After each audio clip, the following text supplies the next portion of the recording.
And there's a place that I've dreamed of, where I can free my mind. I hear the sounds of the season and lose all sense of time.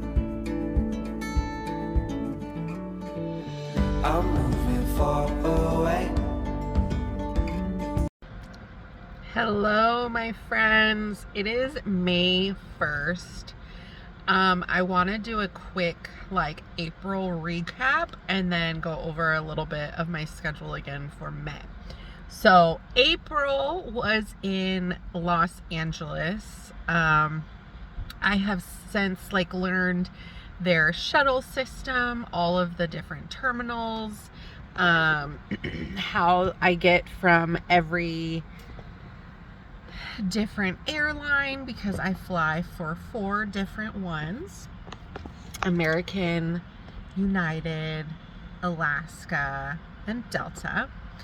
I have flown all 4, and I know in my last video I had said that I would kind of give an overview of all of them, since I did get to do Delta as well.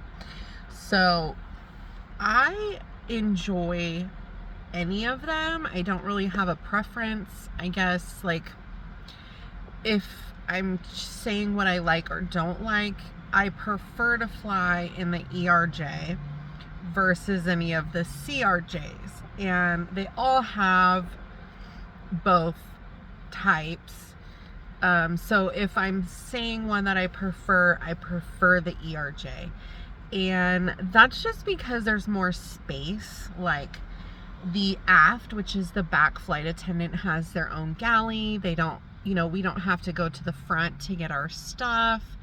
We just have access to it right there. The jump seat is in the galley area, whereas the jump seat in the CRJ, it's in the back. You're right in the middle of the row, so you're sitting next to passengers. It's not long, so it's not a big deal, but it's just another small thing that if I'm choosing an aircraft, I'm saying I prefer the ERJ. I don't have a position that I prefer. I like both. I like the change. I like to be able to do either one. That way, because I am still so new, I like being able to learn and refresh myself on those positions and the different announcements and the way that each position works and kind of flows. So I think that's still helpful not to bid for something specific. Delta was fine. I know a lot of people Delta. It was nothing different or nothing special. If I'm being honest, Alaska is the one that is kind of top tier. Their food is top tier. They have us cook. So I think Alaska is just the best to fly personally, and I don't mind it. I like to stay busy, so the fact that they have us working harder on the airplane is fine. It's not a big stressor. Some people don't like it because they have to work more, but it's I don't know what to do with myself sometimes. I'll read, but we're not allowed to read in our jump seat. So I'm literally just standing in the galley reading if I have time, and that's just silly sometimes. In the CRJ, there's no door, or it's kind of just what is that? A curtain. And so if you're reading and there's a first class passenger in the first A seat, they can potentially see you, and I just don't prefer to be looking like I'm not working. So I try not to read or do nothing in the galley.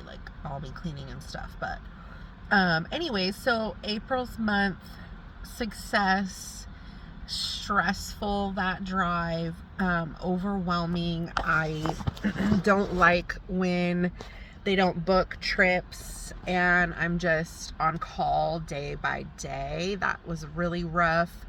The flight, my favorite trip was this last trip that I did. It was a 3-day. Both nights I spent it in Albuquerque. The first night I had an 18-hour layover, and I didn't have to go in until 4 p.m. and it was great. It was relaxing. I felt rejuvenated. I sat by the pool. I read my book. I did wander around outside a little bit. There wasn't much. I picked up lunch, went back to the room, and just kind of relaxed. It was super nice. That so far has been my favorite trip of the month. And I think it was just because I had that extra time in the day to just like feel relaxed and ready for the rest of the flights. But yeah, so the bidding, I did the bidding for May. I shared my schedule in the last video. I did not really get any of the days off that I wanted. I tried, so Diego is a smaller base. I do start today in San Diego, so I came down early to just kind of like walk around, pick up my parking pass, check out the shuttle system, wander the terminals, find like the crew lounges and stuff like that. I will say that San Diego is by far so much more laid back than LA. It's crazy. Like, I felt like I had figured out LA in that month, and yes, I'm overwhelmed that I'm relearning another location, but it is nothing like LA. LA has 6+ terminals. They have a whole international area. In between some of the terminals, they have oodles of shuttle systems going to oodles of different locations with color coding and north, south, east, west coding, and depending where you're coming out at. And it's just like, should I be upstairs? Should I be downstairs? Like, is this shuttle gonna take me to my parking lot too or not? Like, you never freaking know. And I felt like I just had figured it out, and it got easy. San Diego, I think it's easy. There are two terminals, and within the terminal it has the different airlines, and it's much smaller. I feel like the pace is slower. The shuttles are either go into Terminal 1 or go into Terminal 2. So you just kind of wait for that one. There's one area in Terminal 1 that picks you up, and there's one area in Terminal 2 that picks you up. So it's very like easy to figure out. But it is like, I still have to find my bearings. I'm directionally challenged, so just like figuring this area out is a lot. San Diego has weird roads and like side roads and different quick highways you like jump on and off of. So yes, I'm from here, but I don't really come to the big city very often. Oh, another thing is the airport is on the harbor, and it is freaking gorgeous.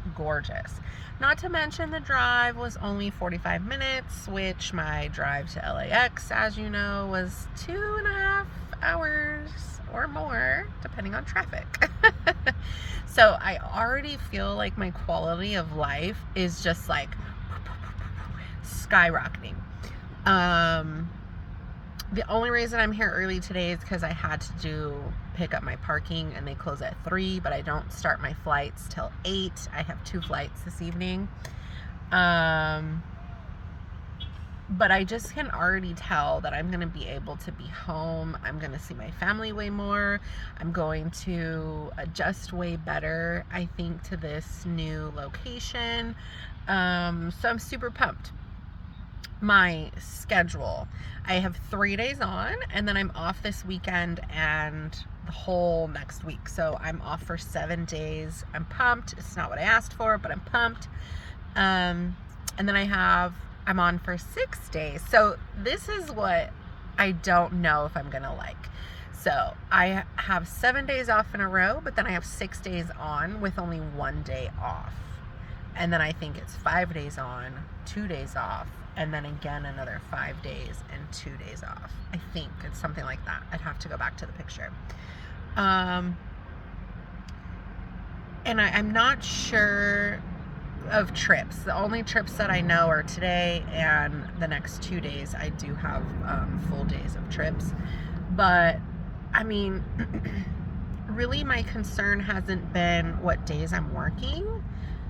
Because if I know that I have those 6 days coming up and it might be a lot on me, I just am going to rest, make sure that I really plan on resting through those 6 days. So if I have overnight somewhere, like I'm not going out, I'm going to sleep or stay in the hotel, just to make sure I don't get fatigued. But just not having the long drive alone is going to save my life tremendously, to be able to work 6 days in a row. Like, holy cow. Because if they call me, I'll just go. I don't have to already drive to the airport at 3 a.m. in the morning. Like, if they're not working me till 8 and they tell me at 6, I don't need to leave till 7 and I can get there on time. Like, so it's pretty convenient. It's going to be way better. So I'm pumped. April was good. May's going to be better. That's why God made airplanes and runways and half-price ticket one-ways. If I can get high up off the ground, ain't got the wheel, can't turn around. Show me a place without her in it, I'll be there in a New York minute. 'Cause if I'm driving, I might hit the brakes. That's why God made airplanes. That's why God made airplanes.